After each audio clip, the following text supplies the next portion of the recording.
In the bitter chill of December 8th, 1542, amidst the frost-laced stones of Linlithgow Palace, a child came into the world beneath vaulted ceilings and the weight of ancient lineage. Her name was Mary, and though she was but an infant swaddled in silk and innocence, destiny had already begun its relentless march. She was the daughter of King James V of Scotland and his French queen, Mary of Guise, a child born to rule, though she would scarcely have time to be a child at all. Her father, once proud and resolute, lay broken in body and spirit, crushed by defeat at the hands of his uncle, the King of England. In the Battle of Solway Moss, James V, haunted by the collapse of his ambitions, faded swiftly into the shadows of death. On the 14th day of December, just 6 days after Mary's first cry echoed through the palace halls, the king succumbed to illness and despair. With his passing, the tiny infant, still nestled in a cradle, became Queen of Scotland. Thus began Mary's long dance with betrayal. Even as mourners lowered James V into the earth, the struggle for power ignited. Two great factions rose, one bearing the Cross of Rome, led by the Catholic Cardinal Beaton, the other waving the banner of reform under the Protestant Earl of Arran. While these men jostled for control of Scotland's fragile throne, another shadow lengthened across the border. King Henry VIII of England, ever watchful, saw in James's death a golden opportunity to bring Scotland to yield to his control and weaken the bond with France. To achieve that end, he proposed a marriage, a union of crowns. His son, Edward, should wed to young Mary. It was then that the Treaty of Greenwich was drawn and signed, a binding of nations written in the ink of ambition. But Scotland was not easily tamed. The ink had not yet dried when betrayal struck again. In 1543, the Earl of Arran, then acting regent, cast the treaty aside. Henry's fury was great. What followed was no courtly courtship, but a campaign of fire and steel. The English king unleashed the rough wooing, a savage onslaught that spanned from 1543 to 1550. Flames licked the skies as towns were razed, families scattered like ashes in the wind, and all the while, young Queen Mary was swept into the storm, her crown a beacon that drew enemies ever closer. To shield her from the chaos, the Scots turned to their ancient ally, France. And so, in 1548, with the scent of salt and war in the air, Mary, just 5 years old, was carried across the sea. The court of France welcomed her like a jewel plucked from fire. King Henry II, upon seeing her, declared she was the most beautiful child he had ever beheld. But beauty could not shield her from envy. Catherine de' Medici, Queen of France, watched the young monarch with cold eyes. Though Mary was but a guest, she was a queen, and in the royal nursery she was afforded privileges that even Catherine's own daughters did not enjoy. Jealousy whispered through the corridors of the French court, a quiet poison Mary would learn to endure, just one of many to come. And so her story began, not with peace, but with fire, betrayal, and the mournful cry of a crown placed too soon upon a child's brow. Nevertheless, life in France was a world apart from the restless, storm-swept hills of Scotland. In the glittering courts of the Valois dynasty, Mary blossomed. The girl who had left her homeland as a child grew into a woman of remarkable grace and intelligence, quickly becoming a cherished jewel of the French court.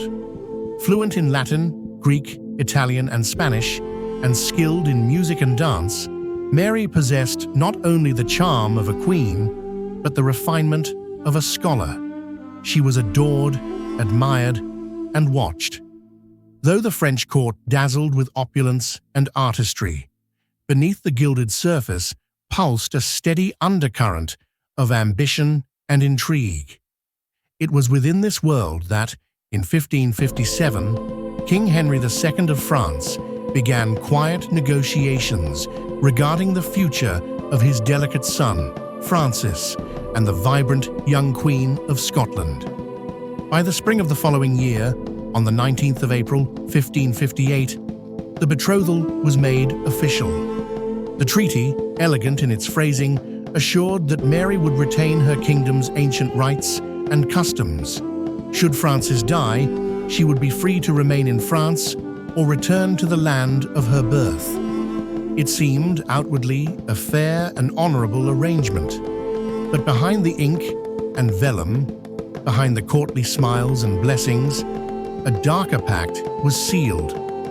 Unbeknownst to the Scottish commissioners, Mary had been persuaded, perhaps gently, perhaps with a hand she could not see, to sign a secret agreement. In it, she pledged that should she die without an heir, her claim and the rule of Scotland would pass not to the Earl of Arran, as was expected, but to King Henry of France. Mary's claim to the throne of England was also to pass to King Henry. Mary, so often idealized as the romantic queen, was at heart still a girl who had known kindness from the French king, who had seen him as protector and patron. She did not see the maneuver for what it was, a calculated act of empire building. She mistook ambition for affection. Her life, so gilded and tragic, would become a tale of power, betrayal, and shattered loyalties. Born to rule, yet never quite allowed to govern by her own hand, Mary would be tossed like a chess piece across the board of Europe, played by kings, noblemen, and queens who saw in her a threat or a prize. At 15, Mary became a bride. Tall and regal, she stood quite literally above most at court. Her husband Francis, the Dauphin of France, on the other hand, was frail and soft-spoken, with a voice that faltered and a body that seemed unsuited to rule. Yet Henry II, the calculating monarch who had shaped both their fates, claimed the two were bound from their first meeting.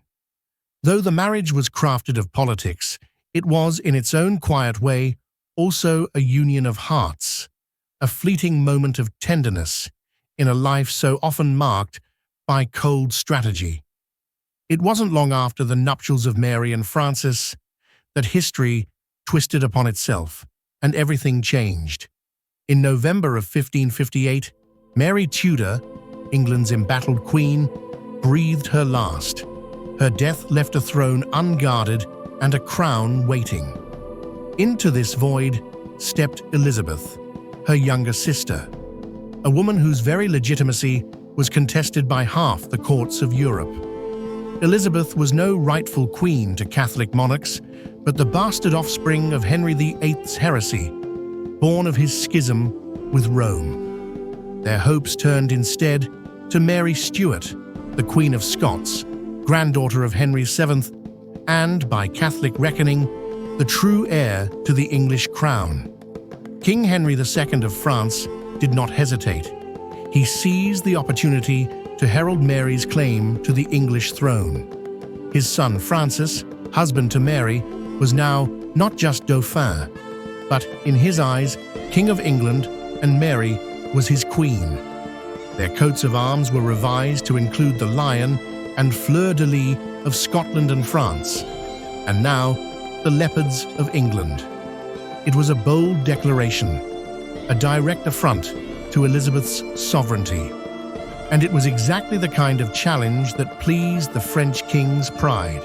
But pride goes before a fall. On June 30th, 1559, as the court gathered to celebrate peace between France and Spain, King Henry donned his armor for what would turn out to be a final joust.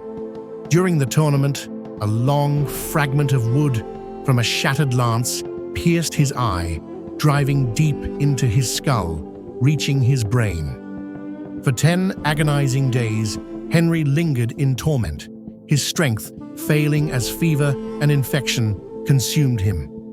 On the 10th day, he died, leaving the crown on the shoulders of his frail and sickly son. Francis and Mary were now King and Queen of France. The crowning celebrations had barely ended before Mary was dealt a blow. News reached her that her mother, Mary of Guise, had died.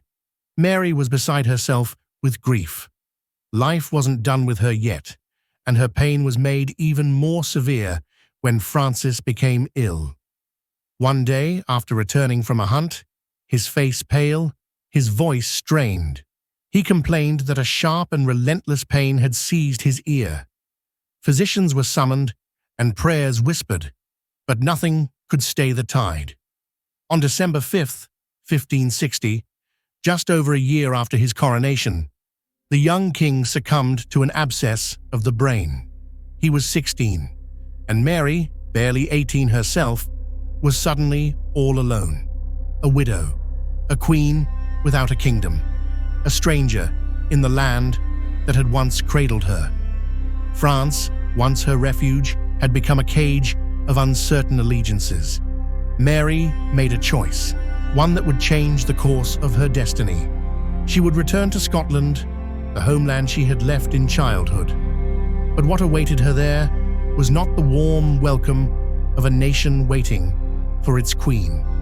It was a fractured realm, steeped in conflict.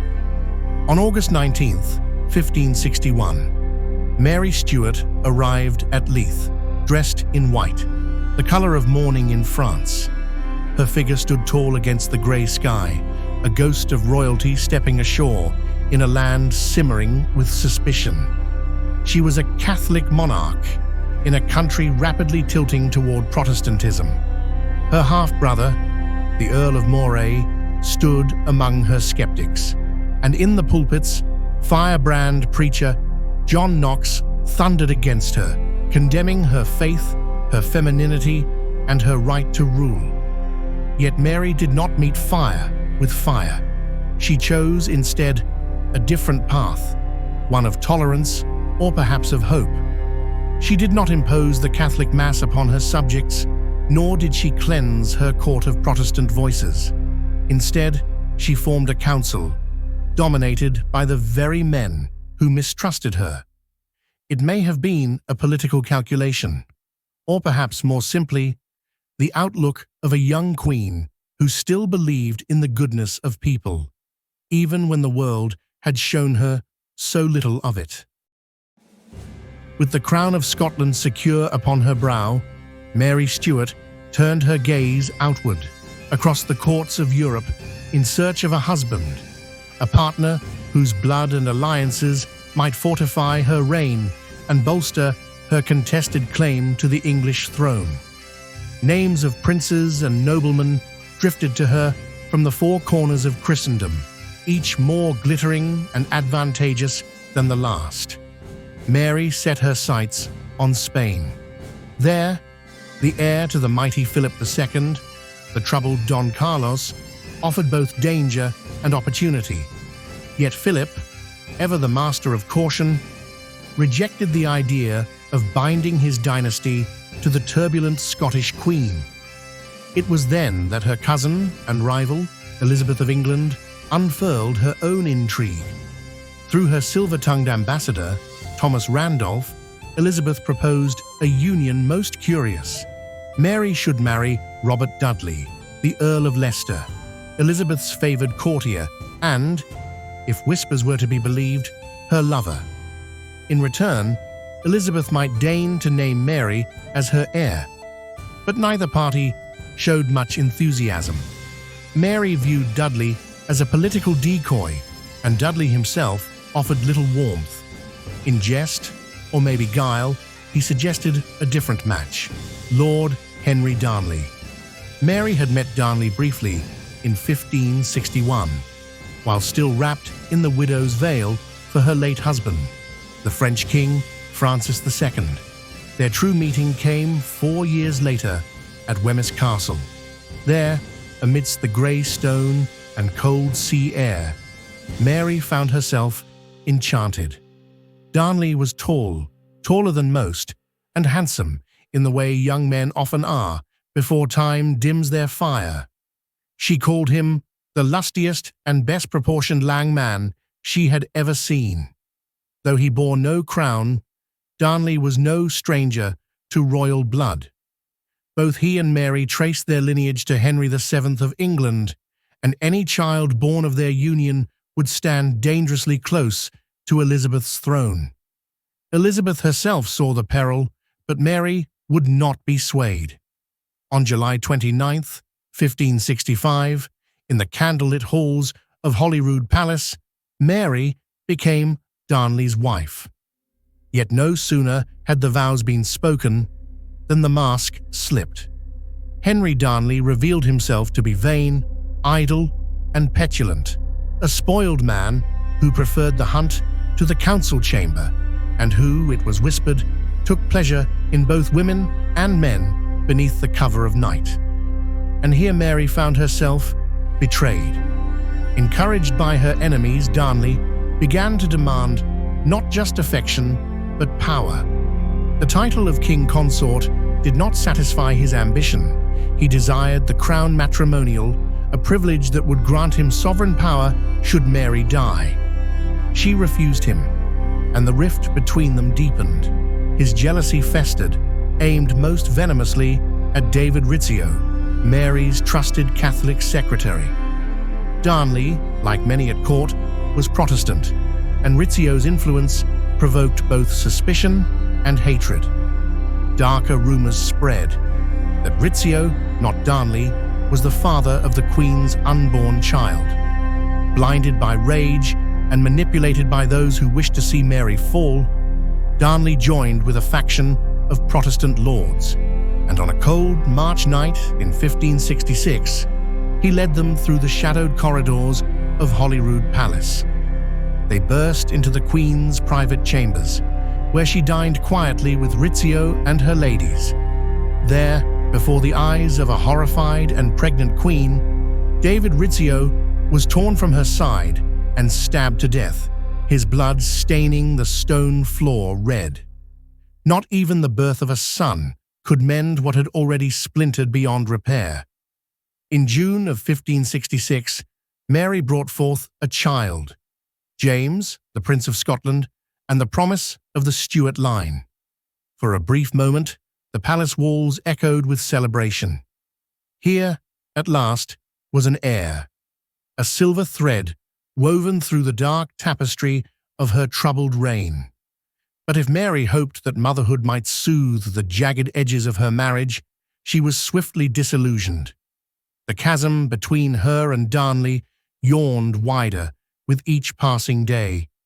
In quiet, candlelit chambers, she sought counsel on the possibility of divorce. Yet such a path was fraught with peril. To dissolve the union would cast a shadow on her son's legitimacy. An outcome Mary could not abide, and so she endured, for the sake of the child who had become her only true security.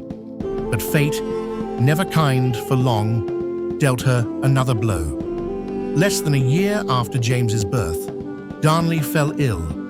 Rumors churned like storm waters through the court. Some claimed he suffered from smallpox, others murmured of syphilis, some even whispered poison.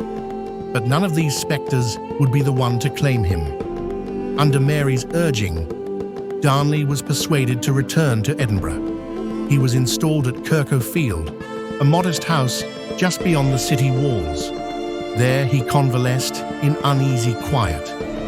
Each day, Mary visited him, her presence tender, her words soft, painting the illusion of reconciliation. But beneath the surface, the air was thick with tension. Then, in the dead of night, on February 10th, 1567, everything changed. An explosion shattered the calm. Flames devoured the old provost's lodging, and smoke curled into the sky like a herald of doom. When the wreckage was searched, Darnley's body was found, not beneath the rubble, as one might expect, but sprawled in the garden, half-dressed and lifeless. His neck bore the marks of strangulation. He had not died in the blast. Whispers became roars. Suspicion flooded the courts of Scotland and England. All eyes turned to James Hepburn, the Earl of Bothwell, Mary's advisor, her confidant, and perhaps more. It was said he had orchestrated the murder. But as the days passed, darker murmurs began to surface that Secretary Maitland, the calculating Moray, and even Mary herself had played their part in the bloody affair. The Queen now stood at the edge of a precipice, the winds of scandal at her back. Her next step would plunge her into a maelstrom from which there would be no return. By the close of February, the storm had a name: Bothwell. The nobles cried for justice. Darnley's father, the grieving Earl of Lennox, demanded a trial, his voice echoing through the corridors of power. Mary, with no choice but to yield to the mounting pressure, agreed. The date was set.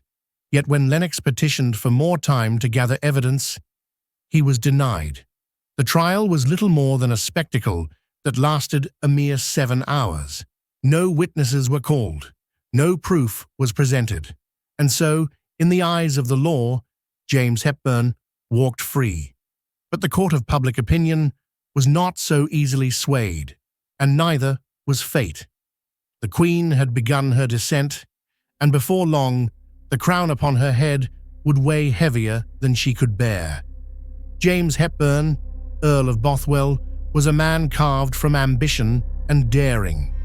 Even as whispers of guilt clung to his name like a stain, he made his move. Within days of his acquittal, he set about forging a new path, one that would lead him not only to greater power, but to the very throne itself. In less than a week, he had gathered signatures, over 24 lords and bishops, pledging their support for a bold and unprecedented union, a marriage between the Earl of Bothwell and Mary, Queen of Scots. On April 24th, 1567, as Mary rode toward Edinburgh after visiting her infant son at Stirling, her journey was interrupted. On the lonely road, Bothwell and his armed men intercepted the Queen's party. She was taken to Dunbar Castle, a fortress of wind-scoured stone, perched on the edge of the sea. What occurred within its walls remains lost to history, shrouded in rumors and contradiction. Some would later claim that Mary was taken against her will, that she had been coerced, even violated. Others insisted she had gone willingly, swept up by the force of Bothwell's will or her own desperation. Whatever the truth, the result was clear. On May 15th, mere months after her husband's violent death, Mary married the man accused of orchestrating it. The reaction was swift and merciless. To many of her remaining allies, it was a betrayal too great to comprehend. Catholic supporters balked, refusing to recognize such a marriage. Protestants recoiled, aghast that their queen would wed the man who still stood beneath a cloud of murder. Mary's enemies found common cause. Within weeks, a coalition of lords, once loyal, now outraged, rose in rebellion. On June 15th, their forces met those of Mary and Bothwell at Carberry Hill. No swords clashed that day. One by one, Mary's supporters slipped away. Desertion carried on hushed winds and silent nods. Left with little choice, the Queen surrendered. Bothwell, the architect of her ruin, fled into exile. He would wander across the North Sea to Denmark, where madness would consume him in a prison cell, and death would come in 1578. Mary, once sovereign, was now a captive. She was taken to Lochleven Castle, a fortress upon an island, surrounded by still waters and colder intentions. There, locked away by the very nobles who had once bent the knee to her, she suffered deeply. Her health faltered, her hopes decayed. And then came the cruelest blow, a miscarriage, twins lost to grief and isolation. On July 24th, under immense pressure and the weight of despair, Mary signed her abdication. Her infant son, James, not yet 2 years old, was declared King of Scots. Her half-brother, the calculating and unyielding Moray, was named regent. Yet Mary Stuart was not one to fade quietly into shadow. With the help of George Douglas, a sympathetic soul among her captors, she escaped under the cover of darkness. Gathering what loyal forces she could, she rode once more to reclaim her throne. On May 13th, her army met Moray's at Langside. It was a final, desperate stand and a crushing defeat. Mary lost Scotland forever. With no allies left and every door barred to her, Mary turned her gaze south. She crossed into England, believing still that her cousin, Queen Elizabeth, would grant her sanctuary and perhaps justice. It was a child's hope. For though Mary was a woman grown, with crowns and scars to her name, there lingered within her a trace of youthful naivety. She seemed not to grasp that Elizabeth, whose throne she had claimed by right for years, would see her not as a sister queen in need, but as a rival and a threat. Elizabeth was wary, cautious. Rather than open her arms, she summoned an inquiry. Before aid would be granted, if ever it would, Mary's involvement in the murder of Darnley would be investigated. She was taken not to court, but to confinement, moved quietly to Bolton Castle, far from the Scottish border and farther still from hope. And there, the Queen of Scots waited. Her freedom now lay not in armies or alliances, but in the hands of a woman who had every reason to fear her. It was during these inquiries that Mary suffered one of her most brutal betrayals. Her half-brother, the Earl of Moray, presented what became known as the casket letters, documents supposedly written by Mary to Bothwell, which implicated Mary in Darnley's murder. Mary denied everything. She insisted they were forgeries, designed to frame her. Historians remain divided about their validity. Were they authentic, tampered with, or outright fabrications? Regardless, the damage was done. Elizabeth, reluctant to make a definitive ruling, kept Mary under house arrest. While debates raged over her alleged crimes, Mary remained a prisoner. Under the watchful eyes of the Earl and Countess of Shrewsbury, she was confined to a rotating series of grand, yet restrictive residences. A prisoner for the next 15 years.